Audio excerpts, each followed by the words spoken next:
بسم اللہ الرحمن الرحیم۔ السلام علیکم ورحمۃ اللہ وبرکاتہ۔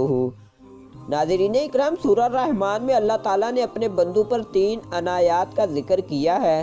نمبر 1، گندم اور اناج میں کیڑے پیدا کر دیے، ورنہ لوگ اسے سونا اور چاندی کی طرح ذخیرہ کر لیتے اور لوگ بھوکے مر جاتے۔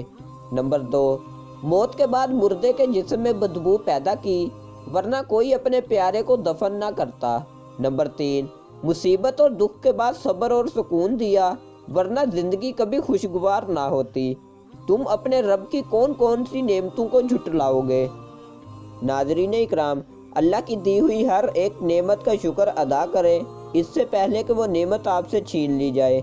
اللہ پاک سے دعا ہے، اللہ پاک ہمیں عمل کرنے کی توفیق عطا فرمائے۔